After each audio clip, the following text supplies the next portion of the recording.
अब हम लोग जानेंगे फंडामेंटल थ्योरम ऑफ अर्थमेटिक, मतलब अंकगणित की एक आधारभूत प्रमेय होती है जिसको हम लोग जानेंगे। अब आधारभूत प्रमेय एक होता है जैसे वह प्रमेय जिसे हम भाज्य संख्याओं को अभाज्य संख्या के गुणनफल या अभाज्य संख्या के गुण घात के रूप में लिख सकते हैं, उसको हम लोग क्या कहते हैं, आधारभूत प्रमेय कहते हैं। अंकगणित की आधारभूत प्रमेय कहते हैं।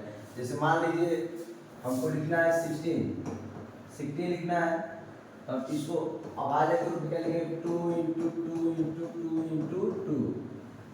अब इसको हम ऐसे लिख सकते हैं 2 के पावर 4, ऐसे लिख सकते हैं ना। इसको हम लोग कहते हैं फंडामेंटल थ्योरम ऑफ अर्थमेटिक।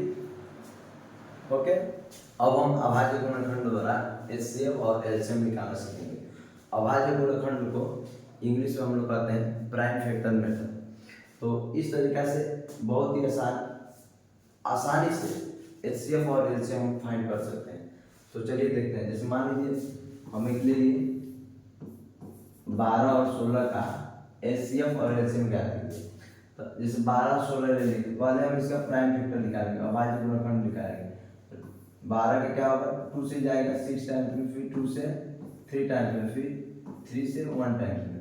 और ऐसे ही 16 का जब निकालेंगे हम तो 16 2 के टेबल में 16 कितने टाइम्स में आता है, 8 टाइम्स में।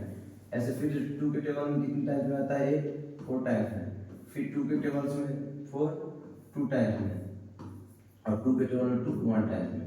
हम इसका प्राइम फैक्टर क्या लिख सकते हैं, 12 का 2 × 2 × 3। और ऐसे ही हम 16 का क्या लिख सकते हैं, 2 × 2 × 2 × 2। तो ये रहा प्राइम फैक्टर। अब हम इसका एलसीएम और एचसीएफ लिखेंगे इसके बेस पर।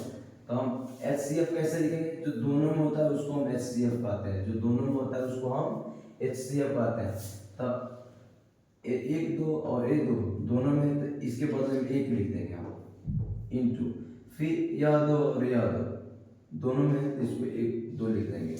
इसका मतलब और कुछ कॉमन नहीं है, ये दोनों कॉमन है, इसीलिए हम इसका एचसीएफ क्या लिखेंगे 4।